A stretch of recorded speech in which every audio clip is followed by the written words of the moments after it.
ஒரு சின்ன ஜெபம் பண்ணுவோம். இயேசுவின் நாமத்தினாலே நீர் பேசும் நாங்கள் கேட்கட்டும். கர்த்தருடைய வல்லமையான காரம் எங்கள் மத்தியில் அசைவாடி எங்களை பலப்படுத்தி இந்த நாளுக்குரிய கிருபையினாலும் இறக்கங்களினாலும் முடிசூட்டி தேவனுடைய ராஜ்யத்திற்கு நேர நடத்த எங்களை பூர்ணமாக அர்ப்பணிக்கிறோம். உயிர்ப்பையும் பேசும் உயிர்ப்பையும் இயேசு மூலம் ஜெபிக்கிறேன் ஜீவனுள்ள தகப்பனே, ஆமென். ரைட். எங்கே பார்த்தாலும் ப்ரெஷர், எங்கே பார்த்தாலும் சுகர், எங்கே பார்த்தாலும் கேன்சர், இதை இப்போ அதிகமாக காணப்படுது. ஒரு குடும்பத்தில் யாருக்காவது ஒரு ஆளுக்கு வந்துட்டுனா இது இரத்த சம்மந்தப்பட்டது இல்லை அப்படின்னு சொல்கிறாங்க. ஆனால் ஒரு குடும்பத்திலே அநேகருக்கு வருது இயேசுவின் நாமத்தினாலே. ஊர்கொலைஞ்சி போயிடுறாங்க மக்கள். சுகர் வந்தாலும் சரி, கேன்சர் வந்தாலும் சரி. ஊர்களுக்கு மட்டுமல்ல, அவங்க வாழ்க்கையே நாசமாயிருது. பார்த்த உடனே அப்படியே நாசமாயிருது. இது கிறிஸ்துவத்தில் இதுக்கு வழி இருக்கா அப்படின்னு நான் வேத வசனத்தை ஆராய்ந்து, இது ரொம்ப பாரம் எனக்கு ரொம்ப நாளாக இருந்தது. இந்த கேன்சர் மக்கள் சாகுறாங்கிற காரியங்கள் நிறைய எனக்கு இருந்தது. ஏன்னா இந்த இடைக்காலில் கூட அநேகர் முதல் நாள் தான் அந்த தடி மாதிரிலாம் என்கிட்ட பேசிட்டு தான் போனான். ஆள்லாம் நல்ல ஃபேட்டான ஆள், போல்ட்டான ஆள். ஒரே நாளில் கேன்சர் அந்த சுகர் அதிகமாகி ஆள் அவுட் ஆகிட்டேன். எனக்கு அசைஞ்சிட்டேன் இயேசுவின் நாமத்தினாலே. ஒரே நாளில் கிட்னி வேலை செய்யாமல் போயிட்டு, சுகர் கூடி கிட்னி அவுட் ஆகிட்டு, ஆள் இறந்துட்டார். அதே மாதிரி அது யார், பாட்சா, முதல் நாள் நான் பார்த்துருக்கேன். பார்த்து ரொம்ப ஒல்லியாக இருந்து எங்கள் வீட்டு பக்கம் நின்னார். நின்னவுடனே, என்ன இப்படி ஒல்லி ஆகிட்டேங்க, என்ன வியாதி, என்ன பிரச்சனை அப்படின்னு. ஆனால் அவர் சொல்லி சிரிச்சுக்கிட்டே ஒன்றும் சொல்லாமல் ஆமாம் அப்படின்னுட்டு அவர் பாட்டில் விட்டுன்னு போயிட்டார். போனோன்னா மறுநாள் பார்க்குறேன் ஆள் அவுட்டு.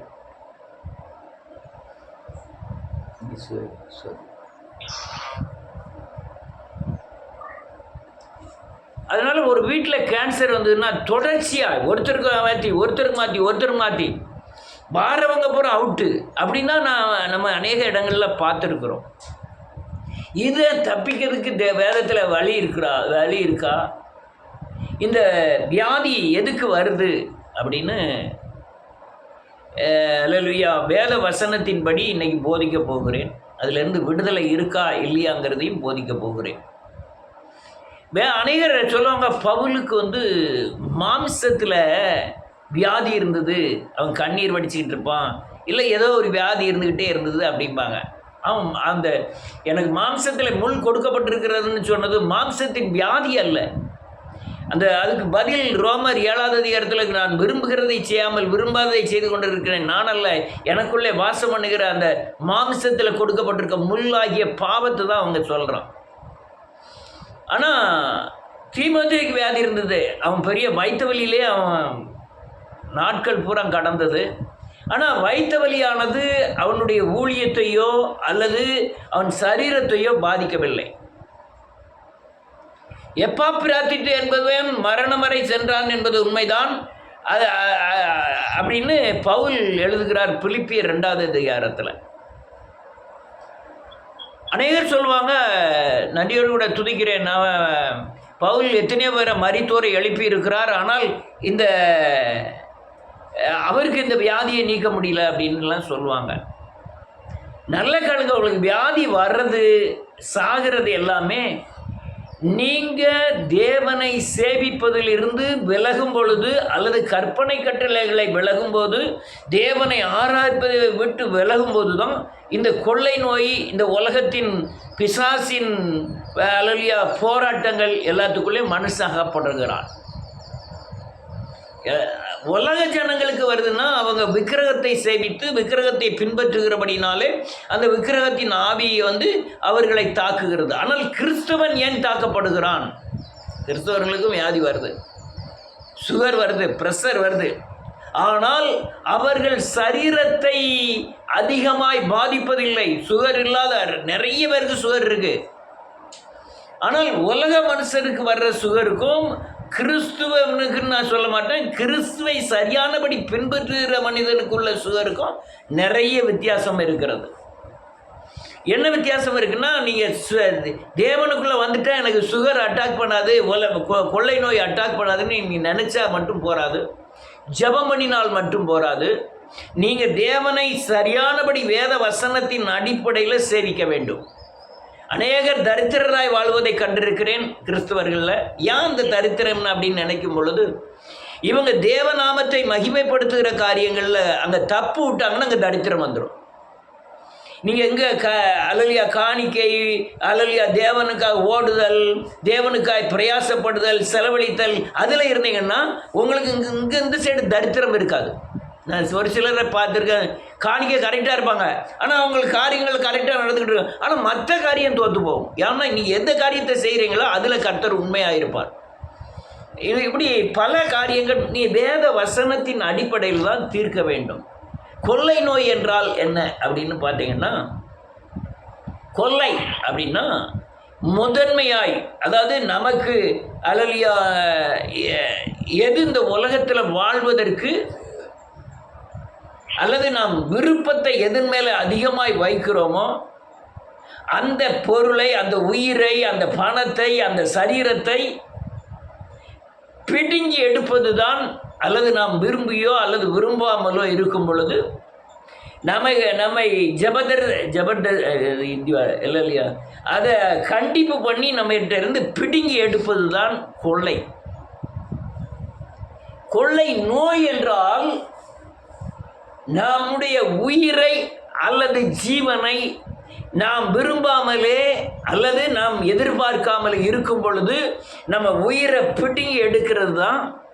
பிடுங்கி எடுப்பதற்காக சரீரத்தில் படுகிற பலவீனத்திற்கு பேர் கொள்ளை நோய்.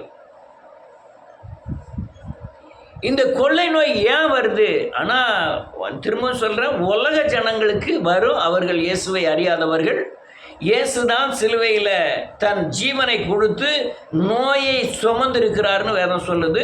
அதனால் கிறிஸ்துவை சேவிக்கிறவர்களுக்கு தப்பித்து கொள்ள சிலுவையில் தேவன் நோயை சுமந்த காரியத்தையும் அவர் மரணத்தையும் நினைவு கூர்ந்து நாம் சரியானபடி தேவனை சேவிக்க ஆரம்பித்தால் நாம் இந்த கொள்ளை நோய் நம்மை அண்டாதபடி பார்த்து கொள்ளலாம். நிறைய குடும்பத்தில் நிறைய காயப்படுகிறார்கள், நிறைய பேர் காயப்படுகிறார்கள். ஒரு வீட்டில் பார்த்த தாய், மகன் எல்லாமே கேன்சர். அவங்க இந்துக்கள், அது அவங்க விக்கிரகத்தை சேவிக்கிறவர்கள். விக்கிரகம் எல்லா நேரத்திலையும் அல்லேலூயா ஆசீர்வதிப்பதில்லை. எல்லா நேரத்திலையும் அவன் கொல்லவும் அழிக்கவும் வருகிறான் என்று வேறொன்றிற்கும் வரான். நானோ ஜீவன் உண்டாயிருக்கவும் அது பரிபூர்ணப்படும் வந்தேன் என்று இயேசு சொன்னான். அதனால் உங்கள் வாழ்க்கையில் நீங்கள் இந்த கொள்ளை நோயின் பிடியில் சிக்காதபடி இருக்க வேண்டுமானால் என்ன செய்ய வேண்டும்? ஏன் இந்த கொள்ளை நோய் வருது அப்படிங்கிறது தான் நான் இன்னைக்கு சொல்ல போகிற ஒரு சத்தியம். அதனால் வாசிப்போம், எடுத்தவங்க வாசிக்கலாம். ஆதியாகமத்தின் புஸ்தகம் 34வது அதிகாரம்.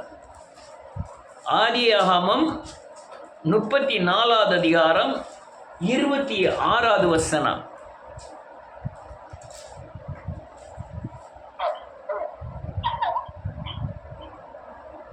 முப்பத்தி 34வது அதிகாரம் 26வது வசனத்திலிருந்து யாராவது ஒரு ஆள் வாசிக்கலாம்.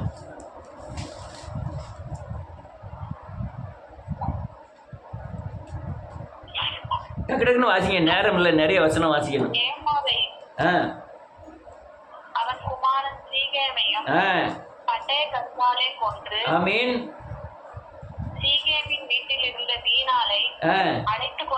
கொண்டு போய் விட்டார்கள்.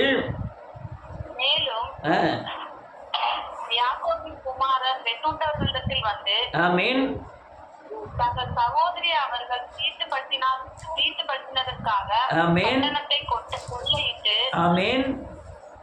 அவர்களுடைய ஆடு மாடுகளையும் கழுதைகளையும் பட்டணத்திலும் வயல்வெளியிலும் இருந்தவைகள் யாவையும் அவர்களுடைய எல்லா கட்டுமுட்டுகளையும் எடுத்துக்கொண்டு அவர்களுடைய எல்லா குழந்தைகளையும் ஸ்திரீகளையும் சிறைப்பிடித்து வீட்டிலிருந்த எல்லாவற்றையும் கொள்ளையிட்டார்கள். ஆமீன். போதும்.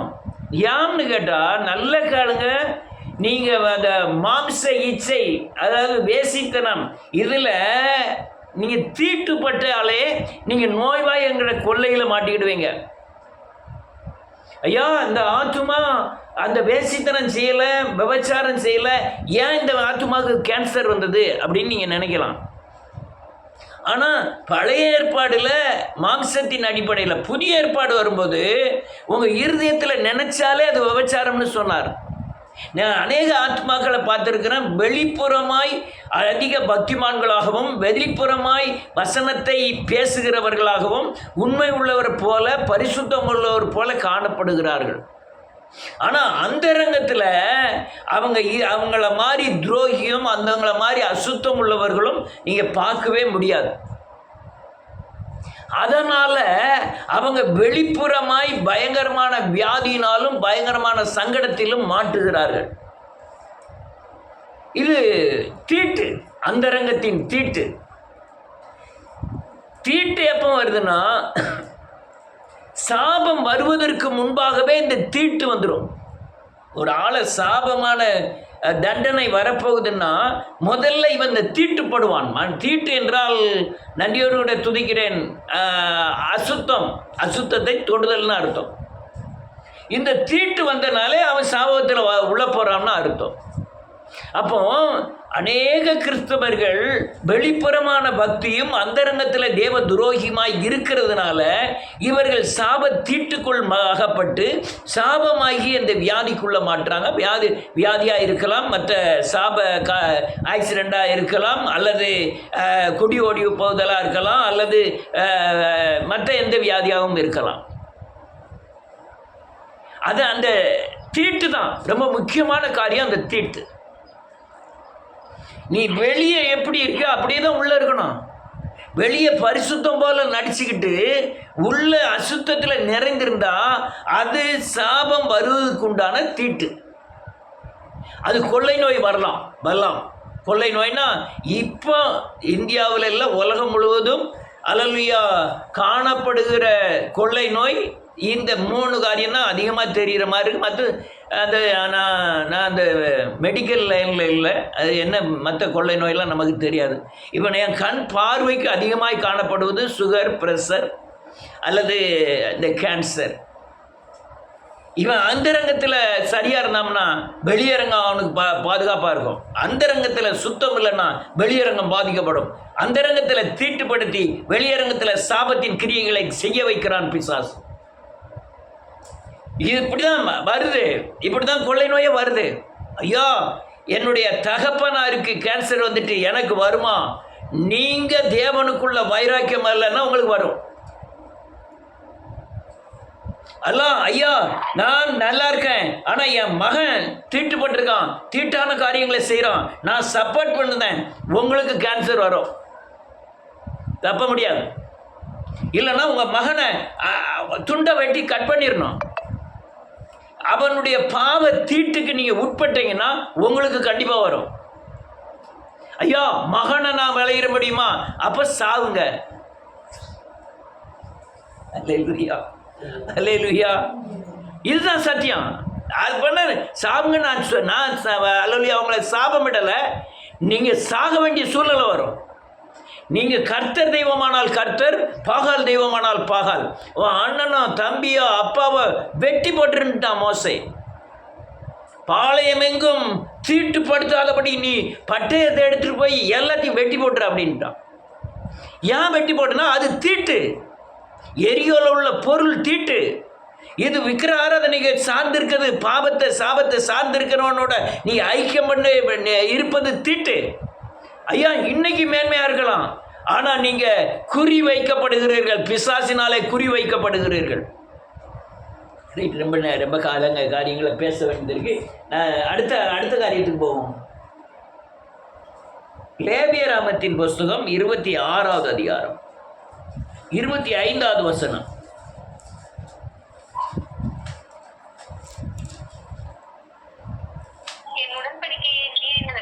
என் உடன்படிக்கையை மீறிதற்கு பட்டயத்தை உங்கள் மேல் வரப்பண்ணி நீங்கள் உங்கள் பட்டணங்களில் சேர்ந்த பின் கொள்ளை நோயை உங்கள் நடுவிலே அனுப்புவேன். அனுப்புவேன். திருப்பி வாசிக்கலாம்.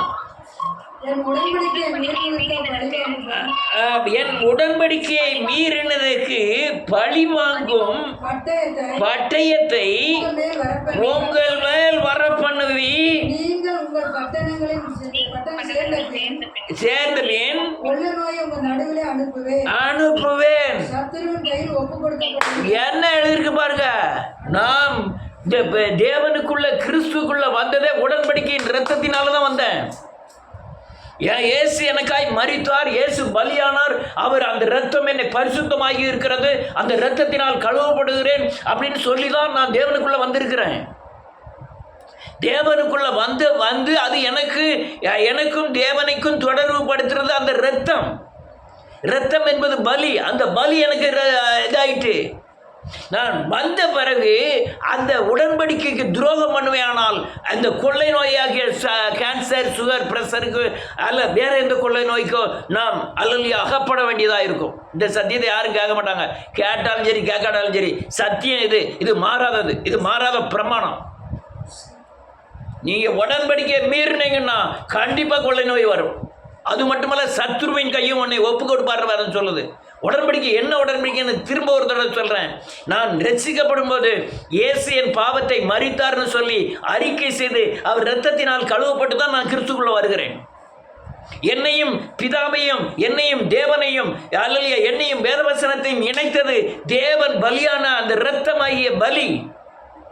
அந்த பலிக்குள்ள நான் வந்த பிறகு அந்த அல்லையா மரணத்தை ஒத்துக்கொண்டு மரணத்துக்கு அறிக்கை செய்து நான் பரிசுத்தமான பிறகு அந்த உடன்படிக்கையை மீறுவேனே ஆனால் என்னை கொள்ளை நோய் தாக்கும், என்னை சத்துரு தாக்குவான். ஐயா, நீங்கள் காணிக்கையில் உண்மை இல்லாமல் நீங்கள் தரித்திரமாக இருந்து எப்படினாலும் வாழ்ந்துட்டு போங்க, பிரச்சனை இல்லை. உங்கள் ஜீவனாவது உங்களுக்கு நிற்கும். நிலம் பசியோடு இருந்தாலும் உங்கள் ஜீவன் நிற்கும். ஆனால் நீங்கள் பாவம் செய்யும்போது உங்கள் ஜீவனே நிற்காத.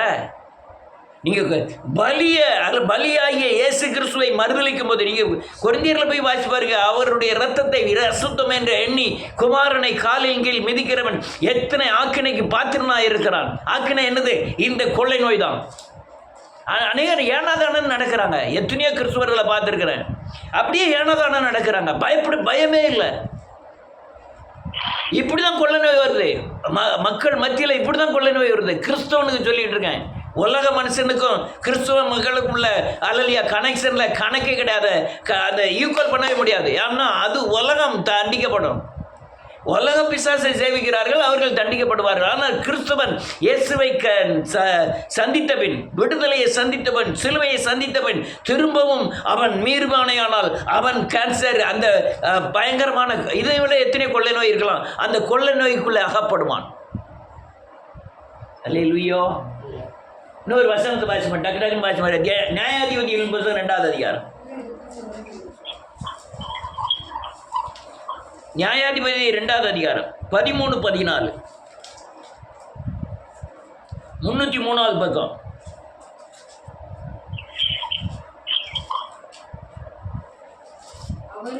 அவர்கள் கர்த்தரை விட்டு பாகாலையும் அஸ்தரத்தையும் சேதித்தார்கள். அப்போது கர்த்தர் ஆமென் கோபம் உண்டவராகி ஆமென் ஆமென்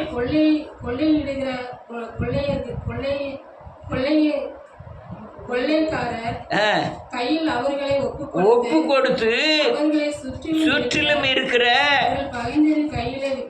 விற்று போட்டுட்டாரு. நீங்க கிறிஸ்துவ சாதாரணது இல்ல. நீ என்னைக்கு பின்வாங்கல அன்னைக்கே காயம், அன்னைக்கே நியாய தீர்ப்பு. அநேகர் நடைபெணமா நடக்கிறாங்க கிறிஸ்துவர்கள். அதுக்குதான் எழுப்புதல், அதுக்குதான் எழுப்புதலை குறித்து நாங்கள் பிரசங்கிறோம். மார்பிள் அடித்து மனம் திரும்பினா உடனே எந்த வியாதியானாலும் உங்களை விட்டு குணமாகும். ஆனால் அவர் சிலுவையில் நோய்களை சுமந்தார். இது சத்தியம். நீங்கள் ஏன் சுமக்கணுங்கிறது தான் அல்லையா கேள்வி. ஆனால் கிறிஸ்துவர் அநேகருக்கு இந்த சிலுவை உபதேசமே பிடிக்கலையே. நீங்கள் எங்கே கேன்சர்லேருந்து வெளியே வர? பாசத்திலேருந்து வெளியே வரலையே. நீங்கள் எங்கே கேன்சர்லேருந்து வெளியே வர? அல்லையா மகனா உயிரா? எனக்கு உயிர் போனாலும் பரவாயில்ல, மகன் நல்லா இருக்குன்னு நினைக்கக்கூடிய தாய்மார்கள், தகப்பமார்கள் எத்தனை பேர்கள்? கேன்சரில் அப்படியே சாகுறாங்க. என் கண்ணால் பார்க்குற இது மகன் செஞ்ச மீறுதல்னால தான் வருது. மகனை கட் பண்ணி விட்டு அந்த உயிர் பிழைச்சிக்கிட்டோம். மகனை கட் பண்ணி விட்டு தேவனை சேர்ந்துட்டாங்கன்னா மகனும் தப்பிச்சுக்கிடுவாங்க, இவங்களும் தப்பிச்சுக்கிடுவாங்க அப்படின்னு சொன்னாலுமே அவங்க மகனை விடுறதுக்கு ரெடி இல்லை. அவன் பயங்கர தேவ துரோகம். ஊரில் இல்லாத வேசித்தனம், ஊரில் இல்லாத குடி, ஊரில் இல்லாத வஞ்சனை, துரோகம். ஆனால் அவனை சார்ந்து வாழும்போது இந்த கேன்சர் வந்துன்னா யார் உங்களை விடுதலை ஆக்க முடியும்? ஒரு வசனம் இருக்கு, மனுஷன் உங்களுக்கு விரோதமாக இருந்தால் நீங்கள் யுத்தம் பண்ணிடலாம், தேவனே உங்களுக்கு விரோதமாக இருந்தால் எப்படி யுத்தம் பண்ண முடியும்? இதெல்லாம் கேன்சர் வர்றதுக்கு உண்டான வழிகளை சொன்னேன். நேரம் ஆகுதுனால கொஞ்சம் முடிக்கணும்னு ஒரு வசனத்தை வாசிப்போம்.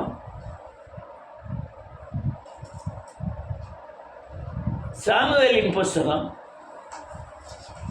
1 சாமுவேல் 15வது அதிகாரம் 19வது வசனம்.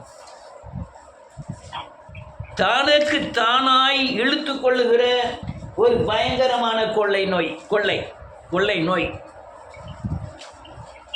15வது அதிகாரம் இப்படி இருக்க 19. நீ கர்த்தருடைய சொல்லை கேளாமல் பறந்து கர்த்தருடைய பார்வைக்கு பொல்லாப்படி செய்தது என்ன என்றான். ஆண்டவர் அழிச்சிருன்னு சொல்றாரு. அமலேக்கியர் யாருமே இருக்க கூட அழிச்சிரு அப்படின்ட்டாரு. ஆடு மாடு எல்லாத்தையும் அழிச்சிருந்தாரு சவுல்கிட்ட. அவன் கொள்ளையில பறந்தான் ஆண்டு. அதுல முதன்மையானவைகளை எடுத்து வைச்சானா. ஆண்டவர் எதை கல்லணும்னு சொல்றாரோ அதை இணைச்சிக்கிட்டா நீங்க கொள்ளை நோயில மாட்டிக்கிடுவீங்க. கொள்ளை நோயில மாட்டிக்கிடுவீங்க. எனக்கு அநேக நோய்கள் வந்தது, ஏகப்பட்ட வியாதிகள். நான் அந்த சத்தியத்தின் அடிப்படையில் என்னை பாதுகாக்க கர்த்தர் எனக்கு கிருபை செய்தார். இல்லைன்னா நான் என்னைக்கும் அடிபட்டிருக்க வேண்டியது. சத்தியத்தின் பாதையில் தான் எந்த வியாதியை என்னை கொள்ளலை. எத்தனையோ வியாதி என் ஜீவனுக்கு விரோதமாக வந்தது. எனக்கு கற்றுத்தந்த பாடத்தில் ஒன்று. அவ்வளவு சிலுவையில் தான் எனக்கு விடுதலை கிடைத்தது. எல்லாமே சிலுவையில் தேவன் தன் நோய்களை சுமந்து கொண்டார். அந்த வசனம் தான் என்னை விடுதலை ஆக்கினது. என் அக்கிரமங்களை மன்னித்து நோய்களை குணமாக்குகிறார். அதெல்லாம் அந்த சில வசனங்கள் என்னை விடுதலை ஆக்கியது. கொள்ளையில் அது எண்ணத்தை தீக்கணும்னு சொல்றாரு, தீத்துருனா அது அங்கே மழுப்புதல், அட்ஜஸ்ட் பண்ணுவார்னு நினைக்கிறது. பாவத்துக்கு ஒரு நாள் தேவன் அட்ஜஸ்ட் பண்ணுறவரே இல்லை. அட்ஜஸ்ட்மெண்ட்டே கிடையாது தேவன்ட்ட. அதுவா அதுவா தான். அதுன்னா இதை உடைச்சிருவாங்க, இதுன்னா அதை உடைச்சிருவார் கர்த்தர். அவ்வளோதான். நீ எது அதான் அட்ஜஸ்ட்மெண்ட்டு, அந்த மழுப்புதல், ஒளிச்சு வைத்தல், இதெல்லாம் கணக்கில் வந்துடும். நீங்கள் தான் நினச்சிக்கலாம் நான் ஒளிச்சு வச்சுக்கிட்டோம்னு, ஆனால் கணக்கில் வரும். தேவனுடைய கணக்கு. கால்குலேட்டர் கூட ஒரு நேரம், கம்ப்யூட்டர் கூட ஒரு நேரம், எல்லாம் தவறாக கூட போகலாம். ஆண்டவருடைய கணக்கு மாறாதது. அநேகர் ஆண்டவர் என்னவோ குருடர் போலவும், காது காக்காத செவிடர் போலவும், அலலியா மதியினர் போலவும் அநேகர் நினைக்கிறாங்க. அவர் காந்திக்கு மறைவானது ஒன்றுமில்லை. அவர் வானத்திலே கூடு கட்டாலும் அங்கேயே இருக்கிறார். சமுத்திரத்துக்கு அடியில் நீங்கள் படுக்கை போட்டாலும் அங்கேயே இருக்கிறார் கர்த்தர். அவர் சமூகத்துக்கு மறைவாய் எங்கே ஓடுவேன். அதனால் அநேகர் அந்த நினைப்பு தான் பயங்கர நினைப்பு. அதெல்லாம் நம்மளை ஒன்றும் செய்ய மாட்டார். நம்ம தப்பு பண்ணனா மீறினது பண்ணாலும் அவரெல்லாம் அட்ஜஸ்ட் பண்ணி போயிடுவார். அநேகருடைய நினைவு இதுதான் கொள்ளை நோய் வருது. நீ தேவனுடைய சிலுவைக்கும் அலலியா தேவனை ஆராதிப்பதற்கும், தேவத வசனத்தை பின்பற்றுவதற்கும், உடன்படிக்கை மீறுவதற்கும் எல்லாத்துக்கும் தான் இந்த கொள்ளை நோய் வருது. நீ சரியானபடி தேவனை சேவிக்க ஆரம்பிச்சீங்கன்னா இந்த கொள்ளை நோயில் உங்களை 5 நிமிஷத்தில் உங்களை விட்டு போயிடும். திரும்பவும் சொல்கிறேன், நாளைக்கு மரணத்துக்கு பிசாசு உங்களுக்கு கேன்சர் வந்து சாகதற்கு நிர்ணயிக்கப்பட்டிருந்தாலும் நீங்கள் சத்தியத்தில் கரெக்டாக நடந்து தேவனை சேவித்தீங்கன்னா உடனே விடுதலை நிச்சயம். உலகத்துக்காரங்க சத்தியத்தை சொன்னால் ஏற்றுக்கிட மாட்டாங்க. நம்ம ஆட்கள் அதை விட சத்தியத்தை மீறுறதுக்கு ரெடியாக இருக்கிறாங்க. ரைட், ஒரு வசனத்தை வாசிப்பேன். எப்படி விடுதலை? 1 ராஜாக்கள் இப்படி கொள்ளை நோய் வந்துட்டா எப்படி விடுதலை அடைய முடியும்? 1 ராஜாக்களின் புஸ்தகம் 8வது அதிகாரம். ராஜாக்கள் 8வது அதிகாரம் 37-38 செல்ல வாசிங்க.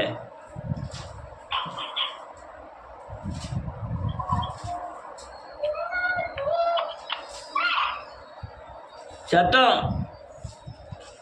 37 38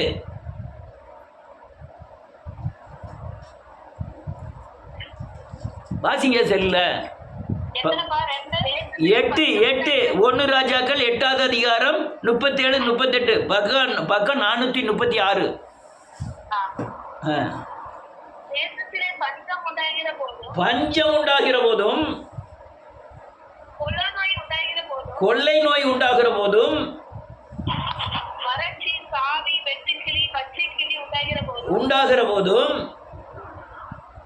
அவர்கள் சத்துருக்கள் தேசத்தில் உள்ள ஆமென். பட்டணங்கள் ஆ. முற்றுகை போடுகிறதும், சத்துருக்கள் தேசத்தில் உள்ள பட்டணங்களை முற்றுகை போடுவது போதும், யாதொரு வாதையாகிலும் யாதொரு வியாதியாகிலும் வரும்போதும் உம்முடைய ஜனமாகிய இஸ்ரவேல் அனைவரிலும் எந்த மனுஷனானாலும் தன் இருதயத்தின் வாதையை உணர்ந்து இந்த ஆலயத்துக்கு நேராக தன் கைகளை விரித்து செய்யும் சகல விண்ணப்பத்தையும் சகல வேண்டுதலையும் உம்முடைய வாசஸ்தலமாகிய பரலோகத்தில் இருக்கிற தேவன் கேட்டு மன்னித்து, தேவரீர் எங்கள் பிதாக்களுக்கு கொடுத்த தேசத்தில் அவர்கள் உயிரோடு இருக்கும் நாளெல்லாம் உமக்கு பயப்படும்படிக்கு தேவரீர் ஒருவரே எல்லா மனுஷரின் இருதயங்களையும் அறிந்திருக்கிறதா, மனுபுத்திரரின் இருதயத்தையும் அறிந்தவரானதால் நீர் அவன் இருதயத்தை அறிந்திருக்கிறபடியே அவன் பலிகளுக்கு தக்கதாக செய்து அவனுக்கு பலன் அளிப்பாராக. நான் அழிப்பீராக தான் எழுதியிருக்கேன், நான் அழிப்பாராகன்னு வாசிக்கிறேன். நீங்கள் செஞ்சால் உங்களுக்கு அழிப்பார். தேவ சமுத்திரமே நடிப்பெல்லாம் ஆகாது, ஒழிப்பு நடிப்பு. நான் நிறைய வேறு பார்த்துருக்கேன். சேவ் பண்ணும்போது ரொம்ப உண்மைத்தன்மை தெரியுது, அடுத்த நிமிஷம் பயங்கர தேவ துரோகியாக தெரியுதாங்க. நீங்கள் ஒரு நாள் கேன்சர்லேருந்து விடுதலை ஆக முடியாது, ஒரு நாள் பிரஷர் சுகர்லேருந்து, கொள்ளை நோய், பட்டினி பட்டயத்திலேருந்து விடுதலை ஆக முடியாது. நடிப்பே ஆகாது, தேவன்கிட்ட நடிப்பே ஆகாது. முழு இருதயத்தோட நீங்கள் தேவனை சேவித்து விண்ணப்பம் பண்ணி அல்லேலூயா வேண்டுதல் செய்து தேவ ஆலயத்தில் வந்து ஜெபம் பண்ணி நீங்கள் விடுதலை ஆகணும். அதனால் இந்த உலகத்தில் பிசாசுக்குள் கிடக்கு, உலகம் முழு இருளில் கிடக்கு, உலகம் முழு அந்தகாரம் இருக்கு. உனக்கு போட்டிக்கு பிசாசு நிற்கிறான். நீ தேவனை சார்ந்து இல்லைன்னா பிசாசிட்ட மோத வேண்டியதாக இருக்கு. தேவனை சார்ந்து இல்லைன்னா நீ மாம்சத்தில் பிசாசை மோத வேண்டியிருக்கோம். நீ தோற்று போவாய், நீ ஜெயிக்க முடியாது, தோற்று போவாய். ஏன்னா மாம்ச பலம் பிசாசை ஜெயிக்க முடியாது. கொள்ளை நோய் எப்போ வருது, எப்போ பஞ்சம் வருது, எப்போ பட்டை வருது, எப்போ மரணம் வருதுன்னே சொல்ல முடியாது. நீ தேவனை சார்ந்து வாழ்ந்தால் மட்டும்தான் உனக்கு விடுதலை. ரைட்டு. அடுத்தால ஒரு வசனத்தை வாசி நான் டக்குனு முடிக்கணும். 2 நாளாகமத்தின் புத்தகம் 7வது அதிகாரம் 13 14.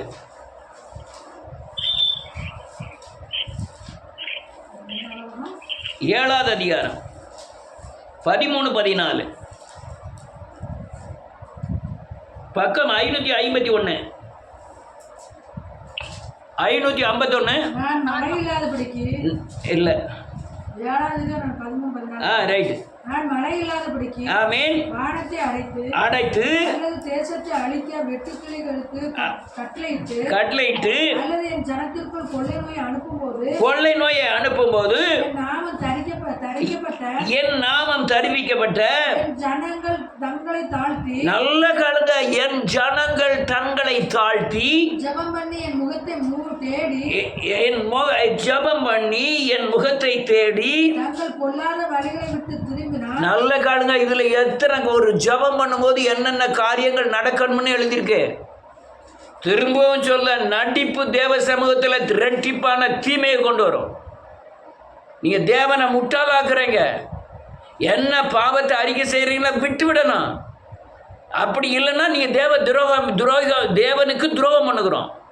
இதுன்னா இது, அதுனா அது, கருப்புனா கருப்பு, சிவப்புனா சிவப்பு. இதில் நடிப்பு பச்சை பாதம் இதெல்லாம் பார்க்கவே கூடாது. அடுத்தல ஆமென் தரிக்கப்பட்ட என் ஜனங்கள் தங்களை தாழ்த்தி ஜெபம் பண்ணி என் முகத்தை தேடி பொல்லாத வழிகளை விட்டு திரும்பினால் அப்பொழுது பரலோகத்தில் இருக்கிற தேவனாகிய நான் கேட்டு பாவத்தை மன்னித்து தேசத்துக்கு சேமத்தை கொடுப்பேன். ஆமென். உனக்கு மட்டுமில்ல தேசத்திற்கே சேமத்தை கொடுப்பார். இந்த போதும். இப்போ என் பிள்ளைகளை குறித்து என் பல்ல பாவம் செய்கிறான், தவறு பண்ணுறான், சத்தியத்துக்கு மீறான். நான் பிள்ளையை சார்ந்து அவனுக்கு துரோகம் தேவ துரோகம் பண்ணுவேனானால் நானும் தண்டிக்கப்படுவேன், அவனும் அதிகமாக தண்டிக்கப்படுவான். இப்போ நான் தேவனை சார்ந்து இருந்தோம்னா அவனுக்கு வர்ற இடைஞ்சல் தண்டனை எல்லாம் உருவாக்குதல்ல மாறிடும். அது பயங்கரமான ஆசீர்வாதமாய் தேவனை விசுவாசத்தின் பலனாய் அல்லது பரிசுத்தமாக்குத ஆசீர்வாதமாய் அல்லது தேவ அபிஷேகத்தின் ஆசீர்வாதமாய் அது மாறிடும். நான் தேவ துரோகம் பண்ண ஆரம்பிச்சேன்னா அவனுக்கும் தண்டனை, எனக்கும் தண்டனை. அதனால தேவ சமூகத்தில் போய் தேவ முகத்தை தேடு. ஒவ்வொருவருக்கும் 1000 பிரச்சனையை வச்சுக்கிட்டு சுமந்துக்கிட்டு இருக்கோம். தேவனை தவிர இந்த உலகத்தில் எந்த விடுதலையும் கிடையாது. இன்னொரு வசனத்தை வாசிப்போம். சங்கீதத்தின் புத்தகம் எல்லாரும் தெரிஞ்ச சங்கீதம் தான், 91வது சங்கீதம். 6 வசனங்களை வாசிக்கணும். செல்ல வாசிக்க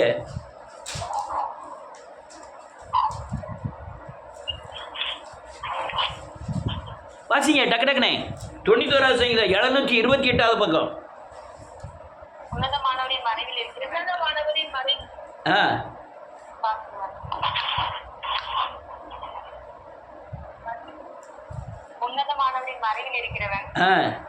சர்வ வல்லவருடைய நிழலில் தங்குவான். நான் கர்த்தரை நோக்கி நீர் என் அடைக்கலம், என் கோட்டை, என் தேவன், நான் நம்பியிருக்கிறவர் என்று சொல்லுவேன். அவர் உன்னை வேதனுடைய கண்ணிக்கும் பாலாக்கும் கொள்ளை நோய்க்கும் தப்புவிப்பார். அவர் தமது சிறைகளாலே உன்னை மூடுவார். ஆமென். அவர் சட்டைகளின் கீழே அடைக்கலம் புகுவாய். ஆமென். அவருடைய சத்தியம் உனக்கு பட்சியும் கேடகம் ஆகும். இரவில் உண்டாகும் பயங்கரத்துக்கும் பறக்கும் அம்புக்கும் இருளில் நடமாடும் கொள்ளை நோய்க்கும் மத்தியானத்தில் பாலாக்கும் சங்காரத்துக்கும் பயப்படாதிருப்பாய். ரைட். நான் இதில் 2-3 வசனங்களை மாத்திரம் எடுத்துக்கிட்டேன். வேதம் சொல்லுது கொள்ளை நோய் எப்படி வருதான்? உன்னை வேடனுடைய கண்ணியாகிய பாலாக்கும் கொள்ளை நோய். பிசாசு வைக்கக்கூடிய, வேடன் வைக்கக்கூடிய, அந்த சத்துரு வைக்கக்கூடிய கண்ணி, அந்த கொள்ளை நோய். அடுத்த 6வது வசனத்தில் பார்த்தீங்கன்னா இருளில் நடமாடும் கொள்ளை நோய். இருள்னா அந்தகாரத்தில் நீ நடந்தீங்கன்னா, வெளிச்சத்தின் பிள்ளைகளாக நடக்காம அந்தகாரத்தின் பிள்ளைகளாக நடந்தீங்கன்னா, வெளிச்சம் எது? சத்தியத்தின்படி நடப்பது, மறுரூபமாகுவது. அந்தகாரம் எது? உலகத்தை சார்ந்தது, மாம்சத்தை சார்ந்தது. இது இருள். இருளில் நீங்கள் நடந்தீங்கன்னா இரவில் உண்டாகும் பயங்கரத்தையும், பகலில் அம்புக்கும். இருளில் நடமாடும் கொள்ளை நோய்க்கும் மத்தியானத்தில் பாலாக்கு சங்காரம் வந்துடும். அப்படியே பாலாக்கிறோம் சங்காரம், கொள்ளை நோய். காலையில் நல்லா தானே இருந்தேன், இப்போ அதுக்குள்ள அட்டாக்கு, இறந்து போயிட்டான் ஆள். அட்டாக்கு. ஐயோ நேற்று ராத்திரி நானும் அவனும் ஒன்றா பேசிக்கிட்டு இருந்தேனே, மறுநாள் ஐயோ அவனுக்கு நேற்று ராத்திரி இப்போ போனான் என்னமோ ஒன்று தெரியல, ஸ்ட்ரோக் ஆகிட்டு கையும் காலம் வழங்காமல் போயிட்டு. எத்தனையோ பேர் நம்ம ரொம்ப பேரை பார்க்குறோம். இது எதுக்கு தெரியுமா? இது நான் இப்போ சொல்கிறது புறாமே கிறிஸ்தவனுக்கு சொல்லிக்கிட்டு இருக்கேன். உன்னதமானவருடைய மறைவில் இருந்தாதான் நீ சர்வ வல்லவருடைய நிலையில் தங்குவாய். உன்னதமானவர் யாரு? அல்லேலூயா, எல்லாவற்றையும் செய்து முடித்து பிதாவின் அல்லேலூயா கர்த்தராகிய இயேசு கிறிஸ்துவா இருக்கிற அவரு. சர்வ வல்லவர் யாரு? இயேசுதான் சர்வ வல்லவர். நிழல், பரிசுத்த ஆவியானவருடைய ஆலோசனை, பரிசுத்த ஆவியானவருடைய கண்டிப்பு, போதனை, இதுக்குள்ள இருந்தீங்கன்னா இதெல்லாம் தப்பிக்கப்படுவாய். இது கொஞ்சம் வளர்ச்சியாக வேண்டும். அநேகர்கிட்ட உண்மைத்தன்மை இல்லை. அநேகர் ஐயோ சாகுறாங்க மக்கள். நீ பிரித்தெடுக்கப்பட்டவன். நீ உலக மக்களோட உலக சிந்தனையில், உலக ஆசபாசத்தில் வாழக்கூடியவன் அல்ல. நீ தேவனோடு நடக்கிறவன், தேவ ஆலோசனையை பெறுகிறவன். தேவனுடைய நான் இருக்கிற இடத்துல என் ஊழியக்காரன் இருப்பான்னு ஆண்டவர் சொன்னார். நான் எங்கே இருக்கேன்னா அங்கே இருக்கேன். அப்போ அவர் எங்கே இருக்காரு, நான் இருக்கேன். அவர் அந்த கால்களுக்கு தீபமாகிய வேத வசனத்தின்படி நீங்கள் நடந்தீங்கன்னா அந்த இருளில் மாட்டவே மாட்டீங்க.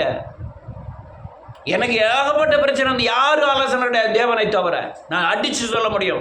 எத்தனையோ பிரச்சனை, சபை பிரச்சனை, விசுவாசி பிரச்சனை, குடும்ப பிரச்சனை, அல்லது வீட்டு பிரச்சனை, பிள்ளைகள் பிரச்சனை, எதுக்குமே எந்த மனுஷன் எனக்கு ஆலோசனை கிடையாது. தேவனை தவிர, பரிசுத்தாவியை தவிர, வேதாசனத்தை தவிர எந்த ஆலோசனையும் எனக்கு தோற்று போனதும் இல்லை. ஐயா அந்த காரியத்தில் இப்படி தோற்று போயிட்டா இல்லவே இல்லை, ஒரு காரியமாக தோற்று போனதில்லை. ஏன்னா அது தேவன் தருகிற ஆலோசனை. என்ன செய்ய போறீங்கன்னே தெரியல. உண்மைத்தன்மை இல்லைன்னா கண்டிப்பாக பாதிக்கப்படுவீர்கள். உண்மைத்தன்மை இல்லைன்னா இந்த பூமியில் சத்துருவினால் பயங்கரமாக அலலியா சரீரம் பிசிக்கி எடுக்கப்படும். எல்லா காரியத்திலும் உண்மைத்தன்மை தேவை. நான் அடிக்கடி இந்த எலிசபெத் அம்மாவை தான் நினச்சிக்கிடுவேன். அடிக்கடி ரொம்ப பைபிள் தெரியாது, ரொம்ப முழங்கால் போட்டு நீண்ட முழங்கால் போட்டு ஜோம் பண்ணதெல்லாம் கிடையாது. ஆனால் சர்ச்சுக்கு போவாங்க, ஒரு வாரத்தில் உட்காந்துட்டு எந்திரிச்சு வந்துடுவாங்க, அவ்வளோதான். சில நாள் சர்ச்சுக்கும் போகிறது கிடையாது. ஆனால் என்றைக்கெல்லாம் சர்ச்சுக்கு போகலையோ இவங்க இருதயம் பூரா சர்ச்சில் இருக்கும். இருக்கிறதில்ல கொஞ்சத்தில் உண்மையாக இருந்தால் அநேகத்துக்கு அதிகாரி ஆகுவான். கூட சேர்ந்த 10 பேரை விட்டு ஆக்சிடென்ட்டு, இவங்களுக்கு ஒன்றுமே அடிபடலை. இது என்ன தெரியுமா? உண்மைத்தன்மை, கொஞ்சம் இருக்கிற உண்மை. ஆனால் எத்தனையோ காயம், வாழ்க்கையில் எத்தனையோ காயங்கள் பட்டாங்க, எத்தனையோ குறைவுகள் உண்டு. இல்லைன்னுல, உங்கள்கிட்டையும் இருக்குது, ஏன்ட்டையும் இருக்குது. ஆனால் உண்மைத்தன்மையானது பாதுகாத்ததுன்னு தான் சொல்ல வர்றேன். மறைச்சி ஒழிச்சி அவன்கிட்ட சொல்லிடாத, இவன்கிட்ட சொல்லிடாத, இது என்ன வாழ்க்கை? வாய்க்கும் இருதயத்துக்கும் சம்பந்தமே இல்லாத வாழ்க்கை. இருதயம் என்ன பேசுதோ அதான் வாய் பேசணும், இருதயம் என்ன நினைக்க அதான் வாய் பேசணும். ஒழிப்பு பயங்கரம். இது நான் எழுப்புதல் சத்தியத்தை பேசிக்கிட்டு இருக்கேன். நீ சிலுவை தலைவர் எங்கே போனாலும் உனக்கு விடுதலை இல்லை. சிலுவையில் போனால் மட்டும் போகாது, அறிக்கை செஞ்சால் மட்டும் போகாது, மருவம் அடைந்தால் தான் உங்களுக்கு விடுதலை. இல்லைன்னா விடுதலை இல்லை. இன்னொரு வசனத்தை வாசிப்போம், வாசி முடிப்போம்.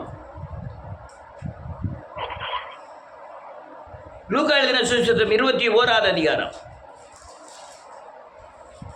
11வது வசனம்.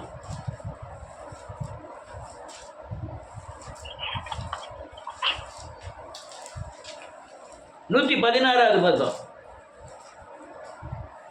116 21வது 11வது வசனம்.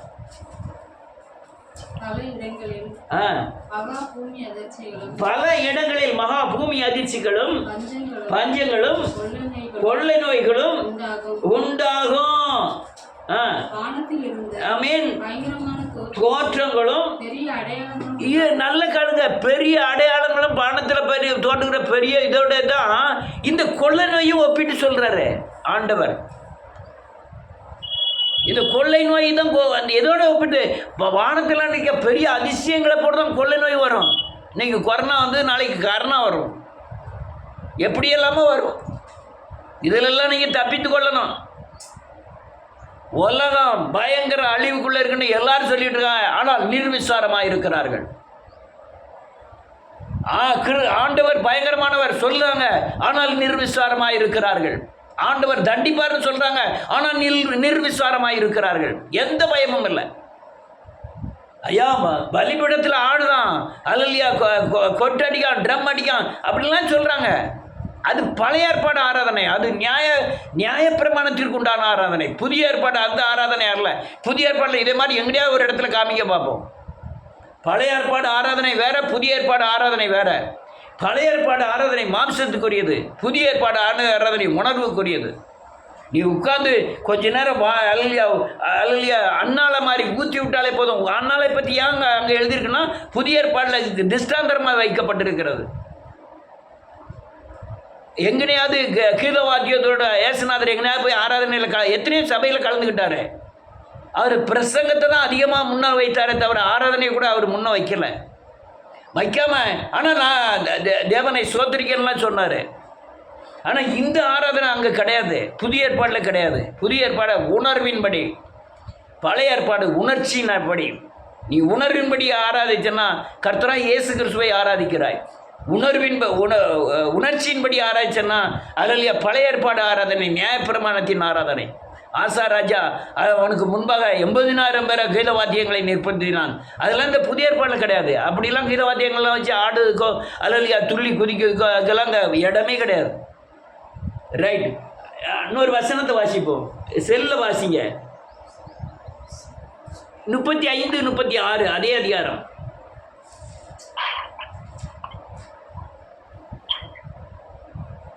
என்ன எடுத்து வச்சுட்டீங்களா?